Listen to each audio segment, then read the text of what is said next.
काँग्रेसचे बंडखोर नेते पृथ्वीराज चव्हाण यांनी आज एका वृत्तवाहिनीला दिलेल्या मुलाखतीमध्ये पुन्हा एकदा वंचित बहुजन आघाडीवर गरळ ओकली आहे। पृथ्वीराज चव्हाण नेमकं काय करू पाहतायत, काय घडवू पाहतायत याबद्दलच आता आम्हाला शंका यायला लागलेली आहे। कारण वंचित बहुजन आघाडीकडनं आतापर्यंत काँग्रेसला 3 पत्र लिहिले गेले। 1 सप्टेंबर 2023 रोजी लिहिलं गेलेलं पत्र हे आमच्या प्रवक्त्याने लिहिलेलं पत्र होतं। त्यानंतर राहुल गांधी यांना 25 नोव्हेंबरच्या संविधान सन्मान सभेसाठी निमंत्रण देणारं पत्र हे आमचे राष्ट्रीय अध्यक्ष ॲडव्होकेट बाळासाहेब आंबेडकर यांनी लिहिलेलं होतं। आणि त्यानंतर राज्य कार्यकारिणीने 4 पक्षांमध्ये समसमान जागा वाटप करावी हा 12-12 जागांचा जो फॉर्म्युला मांडला, त्या फॉर्म्युल्याच्या अनुषंगाने पुन्हा एक पत्र मल्लिकार्जुन खरगे यांना बाळासाहेब आंबेडकरांनी लिहिलेलं आहे।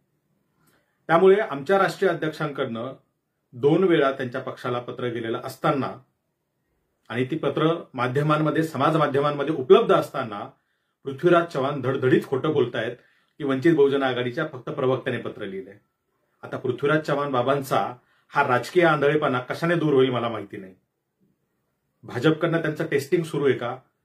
काँग्रेसमध्ये राहून ते काँग्रेसचं किती नुकसान करू शकतात या बाबतीतली आता आम्हाला शंका यायला लागलेली आहे।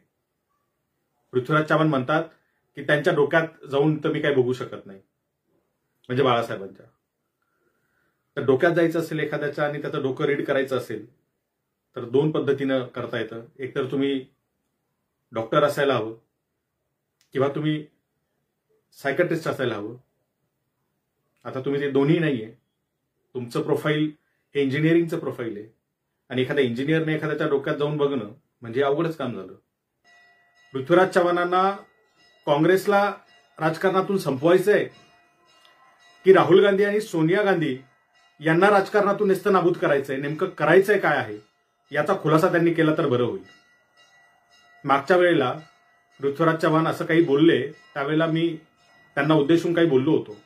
ते जे काही बोललो होतो ते खरं होतं असं सिद्ध करणारी वक्तव्य ही पृथ्वीराज चव्हाणांकडनं वारंवार येणार नाहीत एवढीच आमची अपेक्षा आहे।